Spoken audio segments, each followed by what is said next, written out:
अस्सलाम वालेकुम प्यारा दोस्तों, मां आहियां चेतन दास भील ऐं तव्हां सभिनी दोस्तनि खे प्यारनि शागिर्दनि खे चेतन एफर्ट्स यूट्यूब चैनल ते भलीकार चऊं था। दोस्तों, अॼु जे हिन वीडियो में पाण क्लास 9th जे यूनिट नंबर 2 जेको आहे रोल मॉडल यानी अज़ीम किरदार। अॼु जंहिं अज़ीम शख़्सियत जो इन लेसन में ज़िक्र थियण वारो आहे उनखे केरु नथो सुञाणे त दोस्तों उहा अज़ीम शख़्सियत उहो सिंध जो वॾे में वॾो यानी सिंधी ॿोली जो वॾे में वॾो सूफ़ी शाइर शाह अब्दुल लतीफ़ भिटाई आहे। मथां दोस्तों आहे रीडिंग कम्प्रीहेंशन यानी पढ़ी सम्झणु ऐं हेठि आहे प्री रीडिंग यानी शुरूआती ॻाल्हि ॿोल या शुरू में पढ़णु। Work in pair and ask each other the following questions. चए थो गॾिजी कमु कयो ऐं हेठियां सुवाल हिक ॿिए खां पुछो। पहिरियों सुवाल आहे who is your favourite poet, तव्हांजो पसंदीदा शाइर कहिड़ो आहे। ॿियो आहे share some couplets that U like. चए थो हिक ॿिए सां कपलेट्स माना ॾोहीड़ो या सवली सिंधी में बैत जा नंढा टुकड़ा। चए थो हिक ॿिए सां बैत जा नंढा टुकड़ा शेयर कयो जेके तव्हां पसंदि कयो था। दोस्तों पॉइंट नंबर 3 आहे do you know the name of any famous Sufi poet of Sindh. छा तव्हां सिंध जो कंहिं सूफ़ी शाइर जे हवाले सां ॼाणियो था। रीडिंग टेक्स्ट यानी पढ़ण जे लाइ जेको टेक्स्ट आहे Shah Abdul Latif Bhittai. Shah Abdul Latif Bhittai who is lovingly called Lal Latif by his devotees.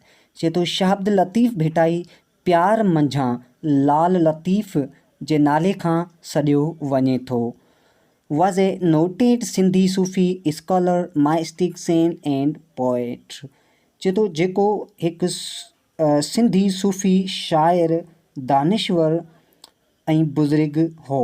He is considered चए थो ही जेका मञियो वञे थो या ॼातो वञे थो as the greatest Muslim poet of Sindhi language. चए थो जेको सिंधी ॿोली जो वॾे में वॾो शाइर मञियो वञे थो या ॼातो वञे थो। Information about the life of Bhitai. चए थो भिटाई साहब जी जेका मालूमात आहे has mostly been collected from oral tradition. चए थो भिटाई साईं जी जेका तक़रीबन जेका बि इंफॉर्मेशन आहे हू ज़िबानी जेके मुख़्तलिफ़ माण्हू आहिनि जेके ट्रेडिशन जेका आहे उतां खां वरिती वई आहे। अ रिनॉल्ड हिकु मशहूरु पाकिस्तानी स्कॉलर पाकिस्तानी दानिश्वर एजुकेशनिस्ट जेको तइलीम याफ़्ता write of play drama and story. चए थो जेको ड्रामा नाटक या कहाणीकार जेको शख़्स हो उहो कहिड़ो हो मिर्ज़ा कलेज बेग इज़ सैड। मिर्ज़ा कलेज बेग चयो आहे टू हैव कलेक्टेड डिटेल ऐं हुन पिणु डेटा गॾु कई आहे about the early life of Shah Bhittai. जेका शाह भिटाई जी बचपन वारी या जेका नंढपण वारी जेका ज़िंदगी आहे उन जे हवाले सां जेका कुझु उन मालूमात गॾु कई आहे from some of the old people जेके पुड़ा माण्हू आहिनि उतां खां गॾु कई आहे। लिविंग एट दैट टाइम जेके उन टाइम रहंदा हुआ यानी जॾहिं लाल लतीफ़ जॾहिं इन दुनिया में ज़िंदा हुआ अॼु बि ज़िंदा आहिनि पर उहे फिज़िकली इन दुनिया में मौजूदु हुआ। उन दौर जा जेके माण्हू हुआ जेके लतीफ़ साईं सां गॾु रहंदा हुआ उन्हनि सां जेका लतीफ़ साईं जी जेका नंढपण वारी ज़िंदगी आहे उन जूं जेके बि उन जी जेका बि मालूमात आहे उन्हनि माण्हुनि खां वरिती वई आहे। दीज पीपल हर्ड उन्हनि माण्हुनि ॿुधो हो। दीज फैक्ट्स इहे हक़ीक़तूं from their fathers and grandfathers पंहिंजे अबनि ॾाॾनि खां। सम ऑफ होम उन्हनि मां कुझु हैड सीन ॾिठो हो शाह लतीफ़ खे इन पर्सन चए थो फेस टू फेस या हिकु आम माण्हू जीअं एंड हैड इवन स्पोकन टू हिम ऐं शाह लतीफ़ सां ॻाल्हायो बि हो। यानी पूरो मफ़हूम ईअं थींदो त मिर्ज़ा कलेज बेग शाह लतीफ़ जी कुझु मालूमात गॾु कई आहे उन्हनि माण्हुनि सां जेके माण्हू शाह लतीफ़ सां गॾु रहंदा हुआ या जिन माण्हुनि शाह लतीफ़ खे ॾिठो हो या शाह लतीफ़ जे बारे में पंहिंजे अबनि ॾाॾनि खां ॿुधो हो या उन्हनि ख़ुदि शाह लतीफ़ सां ॻाल्हायो हो।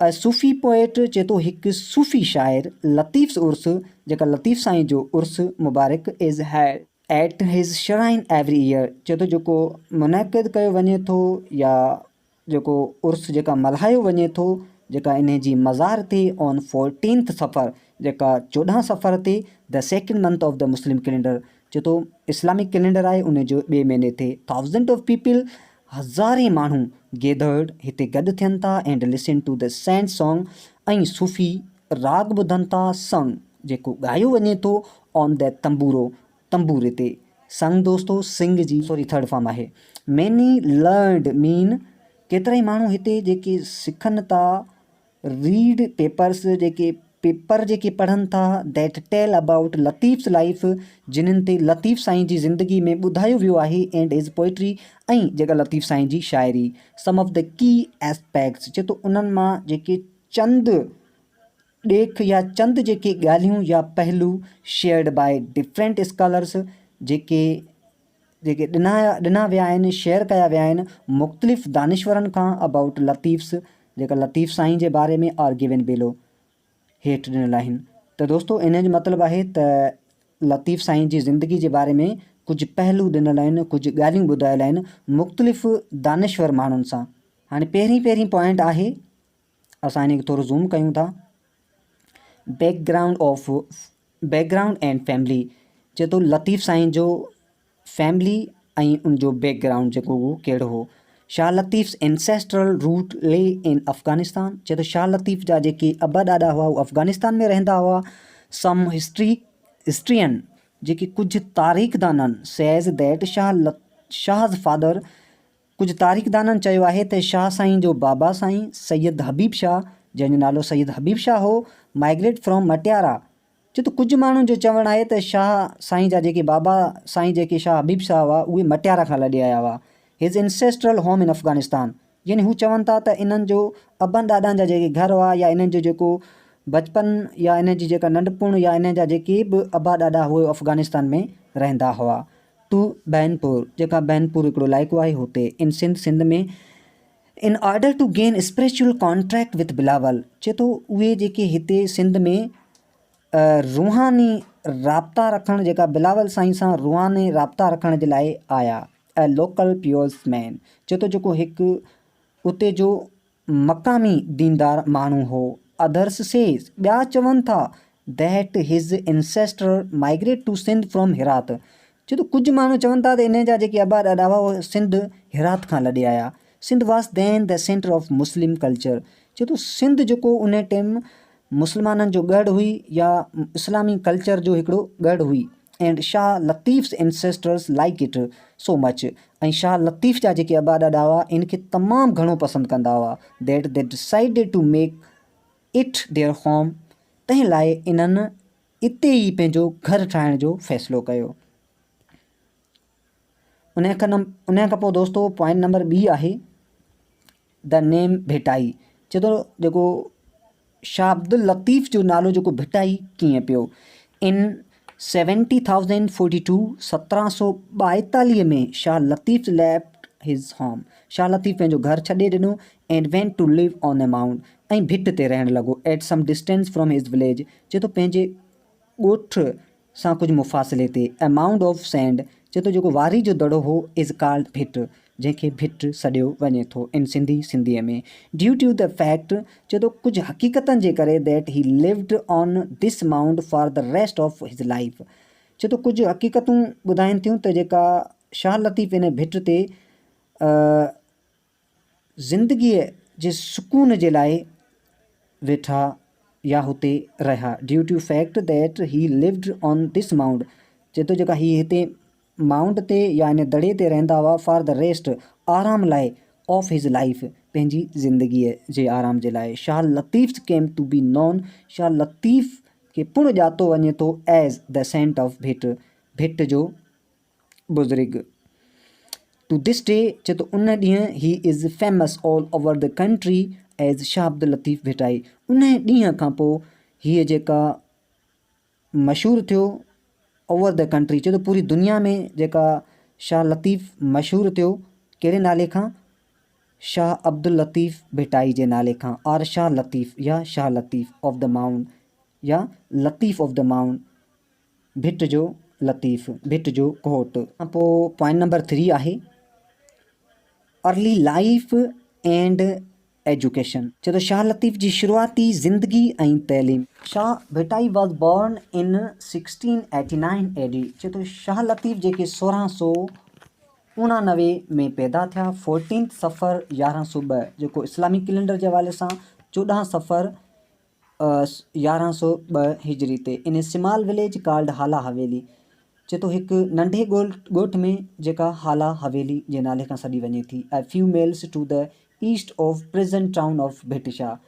चए थो हींअर जो जेको भेटशाह जेको शहरु आहे उन जे कुझु मेलनि ते उन जे कुझु जेका उभरंदे साइड कुझु मेलनि ते यानी कुझु मुफ़ासिले ते। Latif was rise during the golden age of the Sindhi culture. चए थो सिंधी सकाफ़त जे सुनहरी दौर में जेके मशहूरु थिया। हिज फस्ट टीचर वाज़ अखुंद नूर मोहम्मद भट्टी। हिन जा पहिरियां जेके उस्ताद हुआ उहे अखुंद नूर मोहम्मद भट्टी हुआ। But mainly he was self educated. पर अक्सर करे जेका शाह लतीफ़ माना पंहिंजो पाण ई तइलीम याफ़्ता हो। ऑल्दो जेतोणीकि he received little formal education. चए थो सिर्फ़ु इन रिवायती तइलीम हासिलु कई। The Risalo provides proof. चए थो रिसालो जेको हिकु प्रोवाइड्स इन मुहैया करे थो प्रूफ सबूत that he knew Arabic and Persian quite well. त जेका शाह लतीफ़ अरबी ऐं फ़ारसी ॿोली काफ़ी ॼाणींदा हुआ। वेरियस रेफरेंसिस इन शाह जो रिसालो। चए थो केतिरा ई जेके रेफरेंसिस जेके आहिनि उहे शाह जो Risalo indicate that he had in depth knowledge of Holi Quran. चए थो कुझु जेके रेफरेंस मिलनि था त शाह लतीफ़ खे क़ुरान शरीफ़ जी तमामु गहरी नॉलेज हुई। एंड द हदीस ऐं हदीसनि जी।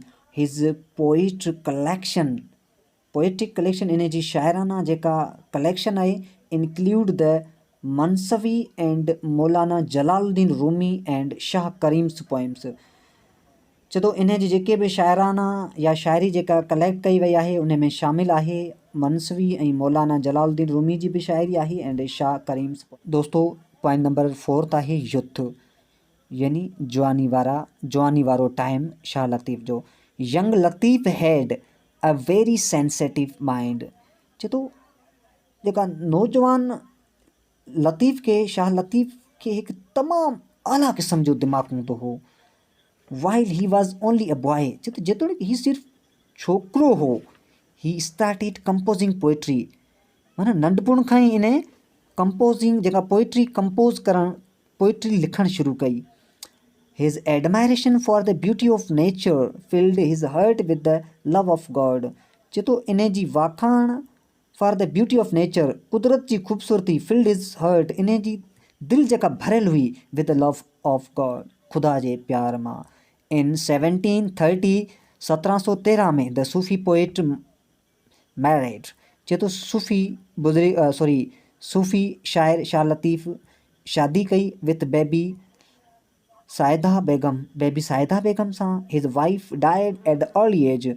चए थो शाह लतीफ़ जी जेका घरवारी हुई खां कुझु टाइम बाद में before the she could have any children यानी हिन खे को औलाद बि कोन हो। However Shah never married again. चए थो जॾहिं त शाह लतीफ़ वरी शादी न कई। His heart turned more and more towards religious and devotion. जेका उन जो जेका वधि खां वधि जेका मज़हब ॾांहुं ऐं जेका ख़ुदा जी इबादत ॾांहुं उन जो वधि खां वधि जेका ध्यानु थियो। And he field restless could merit religious and devotion and he field restless. ऐं जेका ही तमामु बेक़रार रहंदो हो सिर्फ़ु ऐं सिर्फ़ु मज़हबी ॼाण ऐं इबादत में यानी मज़हबी नॉलेज ऐं इबादत में ख़ुदा जी इबादत में ही हमेशह बेक़रार रहंदो हो। He found it difficult to live a normal domestic life. चए थो इन खे चए थो जेको ॻोठाणी जेका ज़िंदगी हुई जेका गुज़ारणु इन जे लाइ तमामु घणी जेका डिफ़िकल्ट थी वई जेका तमामु घणी मुश्किल थी पई। तंहिंजे लाइ जेके शाह लतीफ़ वञी भिट ते अकेला रहिया। 5 नंबर आहे दोस्तो स्पिरिचुअल ग्रोथ। चए थो रूहानी जेका वाधवीज जेका शाह लतीफ़ जी उहा कीअं थी। Latif's love of God grew more and more. चए थो लतीफ़ साईं जो ख़ुदा ॾांहुं प्यारु ॾींहों ॾींहुं वधंदो वियो to extend that found pleasure only the devotion, जेतोणीकि ही सिर्फ़ु जेका खुदाई इबादत में ख़ुशि रहणु पसंदि कंदो हो। ही सिर्फ़ु इबादत में ख़ुशी महसूसु कंदो। एज़ ए रिज़ल्ट चए थो जंहिंजो नतीजो ही spend most of his time on prayer, हिन पंहिंजी ज़िंदगी जो तक़रीबन टाइम इबादत करण में गुज़ारियो एंड डीप थिंकिंग, ऐं चए थो जेका गहरी सोच में। His spiritual power grew stronger with prayer and devotion, चए थो इन जो जेको रूहानी जेको प्यार हो या जेको इबादत करण जो हिकिड़ो जज़्बो हो उहो तमामु घणो वधियो प्रेयर, चए थो जेका सिर्फ़ु ऐं सिर्फ़ु इबादत ॾांहुं वधियो। हिज स्पिरिचुअल पावर चए थो इन जी जेका रूहानी जेका ताक़त हुई उहो तमामु घणी इबादत ॾांहुं वधंदी वई। सो मच तमामु घणी that people begin to be attract toward him, तंहिंजे लाइ जेके माण्हू हुआ उहो इन ॾांहुं मुतवजा थिया। एनीवन हू केम टू हिम वॉज स्ट्रॉन्गली इम्प्रेस, चए थो जेको बि माण्हू शाह लतीफ़ वटि ईंदो हो उहो ॾाढो इम्प्रेस्ड थींदो हो बाय हिज जेंटल वे, इन जे अज़ीम तरीक़े सां वहिंवार सां। एंड हिज फॉलोअर्स इंक्रीज़ड डे बाय डे, ऐं शाह लतीफ़ जा फॉलोअर्स ॾींहों ॾींहुं वधंदा विया। क्लोज टू द माउंट, चए थो दड़े जे वेझो on which Lal लतीफ़्स come to live, जंहिं ते लाल लतीफ़ रहण आया, इज़ अ नेचुरल लेक, उहा कुदरती जेका ढंढ। हिज पोएटिक नेचर लव्ड, इन जा शाइराना जेके लव्ड द काल्म एटमॉस्फेयर, चए थो हिज पोएटिक इन जी जेको शाइराना नेचर जेका माना कुदरत हुई, लव्ड चए थो जंहिंमें प्यार हो, एंड काल्म एटमॉस्फेयर, ऐं हुते ख़ामोशी वारो हिकिड़ो माहौल हूंदो हो। He would spend much of his time, हिन पंहिंजो केतिरो ई टाइम गुज़ारियो sitting on the bank of the this lake, चए थो इन ढंढ या इन नदीअ जे किनारे ते वेहण में गुज़ारियो। एज़ ही सेट देयर, जीअं ही हुते वेठो, ही प्रेड टू गॉड, हिन जेका ख़ुदा साईं जी इबादत कई। And some time compose versus, ऐं कॾहिं कॾहिं जेका हुते शेर लिखणु शुरू कयो इन हिज प्राइज़, जेका ख़ुदा जी साराह में। एंड रिमेम्बरेंस, चए थो डेथ यानी आख़िरी मोकलाणी, एंड रिमेम्बरेंस ऐं यादगिरी शाह लतीफ़ जी। लाल लतीफ़ डाइड इन 70,052, शाह लतीफ़ जेके 1752 में ही दुनिया छॾे विया ऑन द माउंट, चए थो वारी उन भिट ते, वेयर ही हैड लिव्ड, जिते ही रहंदा हुआ। ही वॉज वर्ड, ही हुते ही दफ़नायल आहिनि ऑन द सेम माउंट, उन साॻी भिट ते। इट इज़ सेड, चए थो इहो चयो वञे थो दैट वन डे, चए थो हिकु ॾींहुं ही ऑर्डर्ड द म्यूज़िशन्स, चए थो हिन जेके म्यूज़िशन जेके साज़दार हुआ, जेके साज़ वॼाईंदा हुआ, टू प्ले म्यूज़िक, उन्हनि खे जेका चयो त बाबा तव्हां म्यूज़िक शुरू कयो, म्यूज़िक वॼायो या साज़ वॼायो। They played continually for 3 days, चए थो उहे 3 ॾींहं लगातार वॼाईंदा रहिया। वेन दे स्टॉप्ड प्लेइंग, जॾहिं उन्हनि वॼाइणु बंदि कयो, they found the poet dead, उन्हनि शाह लतीफ़ खे माना डैड ॾिठो। A famous king of Sindh, हिकु मशहूरु जेको बादशाह सिंध जो Ghulam Shah Kalhoro was so devoted, चए थो जेको तमामु जेका नज़रानो ॾिनो टू हिम, जेका हिन that he built grant museum over हिज ग्रेव। ग़ुलाम शाह कलोड़ो हुन हिकु वॾी क़ुर्बानी ॾिनी ऐं शाह लतीफ़ जे मक़बरे ते हिकु वॾो शानदार मक़बरो या कुॿो ठारायईं। द लवली वाइट डोम, चए थो हिकु अछो जेको प्यारो गुंबज़ ऑफ द श्राइन, चए थो इन मक़बरे जो रिप्रेजेंट, चए थो जेको ज़ाहिर करे थो the purity and dignity of Latif, Latif जी पाकीज़गी, परहेज़गारी ऐं इज़त खे ज़ाहिर करे थो। डिग्निटी इज़त, प्योरिटी यानी पाकीज़गी। हिज डिवोटीज़, चए थो इन जा पोइलॻ कलेक्टेड हिज पोइट्री, इन जी जेका शाइरी उन्हनि गॾु कई। And this collection is called Shah जो रिसालो, रिसालो ऑफ शाह अब्दुल लतीफ़, चए थो जेको कलेक्शन उन जो नालो आहे शाह अब्दुल लतीफ़ जो Risalo. Every years devotees celebrate हिज उर्स, हर साल इन जा पोइलॻ इन जो ॾींहुं मल्हाइनि था, विच कमेंट्स जेको शुरू थिए थो ऑन 14 सफ़र, जेका 14 सफ़र ते लास्ट फॉर 3 डे ऐं 3 ॾींहं जेका लगातार हलंदो रहे थो। दोस्तों पॉइंट नंबर 7 आहे शाह लतीफ़्स पोइट्री, शाह लतीफ़ जी शाइरी। Shah Abdul Latif was sensitive and gentle and kind soul. दोस्तों पॉइंट नंबर 7 आहे शाह अब्दुल लतीफ़ वाज सेंसिटिव, तमाम महान, जेंटल, अज़ीम, काइंड सोल, जेका मेहरबान तबियत जा हुआ। ही was Sufi in true sense, he was a Sufi, ही सूफ़ी हुआ इन ए ट्रू सेंस, चए तो सच्चे मतलब मां या सच्चे लफ्ज़ मां। The word Latif literally mean fine, चए तो लतीफ़ जी जेका लफ़्ज़ी माना आहे फाइन, चङो, डेलिकेट, डेलिकेट माना लज़ीज़, टेंडर माना उम्दो, पेशकश, ठीकु आहे, लीजेंट, सुहिणो, ख़ूबसूरत, तमामु प्यारो, एंड लाइट ऐं नरम। This meaning is truly reflected in both is poetry, चए तो इन जो मतिलबु सचीअ में अक्स आहे ॿिन्ही पासनि जो, his poetry and his personality, इन जी शाइराना अंदाज़ ऐं इन जी पर्सनैलिटीअ मां।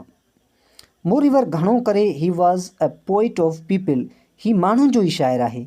सो he wrote in the language of the common man, त जीअं हिन आम माण्हुनि वारी ॿोली में पंहिंजी शाइरी खे लिखियो आहे। इन हिज़ पोइम्स, हिन जी शाइरी में ही राइट्स मेनली अबाउट सिंध, हिन अक्सर करे सिंध जे बारे में लिखियो आहे, एंड इट्स नाइबरिंग रीजन्स, ऐं जेके सिंध जा जेके पाड़ेसरी जेके इलाइक़ा हुआ उन जे बारे में। However he also mentioned distant city, चए तो जॾहिं त हिन पुण उन जे बारे में लिखियो आहे जेके डिस्टेंट सिटी, यानी उन सां जेका कुझु मुफ़ासिले ते जेके शहर हुआ, such as Istanbul and Samarkand, and also talk about Sindhi seller, ऐं पुण जेके सामूंडी जेके आहिनि सिंध जा उन्हनि जे बारे में बि शाइरी कई आहे। देयर नेविगेशन, उन्हनि जी जेका दरियाई सफ़र जे बारे में, टेक्निक्स, उन्हनि जे कमनि जे बारे में, एंड देयर वोयाज, ऐं जेका उन्हनि जे सामूंडी सफ़र as far as Malabar coast, चए तो जीअं जेका Malabar coast, Sri Lanka and island of Java, ऐं जेका जावा जो जेको ॿेट आहे उन जे बारे में।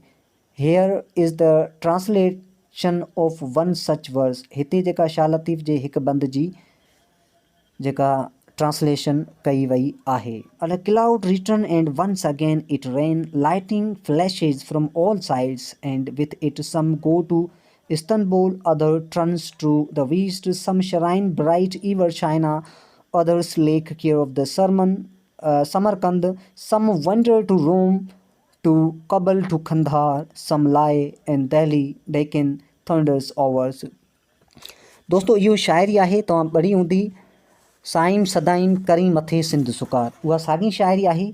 ऐं इन शाइरी जो जेको सिंधी में जेका मतिलबु आहे उहो इहो आहे, ट्रांसलेशन आहे उहो इहो आहे त मोटी मांडाणनि जे वारे कयाई वार, विझूं वसण आयूं चोॾसि थी चौधार, के उथी हलियूं इस्तंबुल ॾे, के मिड़ियूं मगरब पार, के चमकनि चीन ते, के लहनि समरकंद सार, के दिल्ली के ढकनि, के कड़नि मथे करनार, किनी भिज भुॼायो, किनी ढठ मथां ई धार, किनी अची उमरकोट तां वसाया वलहार, साईं सदाईं करी मथे सिंध सुकार। तो दोस्तों इहा शाइरी आहे, इन जी ही ट्रांसलेशन आहे। चए तो हिज कलेक्टेड पोइम्स हैव बीन कंपल्ड, चए तो इन जा जेके बि जेका कलेक्शन शाइरी जी आहे उहा तरतीब ॾिनी वई आहे इन शाह जो रिसालो, जेका शाह जे रिसाले में, which has been translated in English, Urdu and other language. चए तो शाह जो रिसालो जेको अंग्रेज़ी में, उर्दू में ऐं ॿियनि ॿोलियुनि में बि ट्रांसलेट कयो वियो आहे। हिज स्पिरिचुअल एंड माइस्टिक, इन जो रूहानी ऐं सूफ़ियाना शाइरी cried the message of love, चए तो जेको असांखे जेका प्यार जो पैगाम ॾिए थी, which makes it universal and acceptable, चए तो जेको विच मेक्स इट यूनिवर्सल, चए तो जेका दुनियाई, यूनिवर्सल माना दुनियाई, एंड एक्सेप्टेबल ऐं दिलि पसंदि आहे, to the entire human race, जदो जेको इंसानी ज़िंदगीअ में। Shah Abdul Latif Bhittai is and always will be. Shah Abdul Latif Bhittai अॼु बि ज़िंदा आहे ऐं हमेशह ज़िंदा रहंदो ऐं यादि रहंदो। रिमेंबर्ड फॉर हिज great poetry with love of the reverence. इन जो जेको शाइरी जेको आहे उहो प्यार सां ऐं इन अदब सां हमेशह हमेशह यादि रहंदी।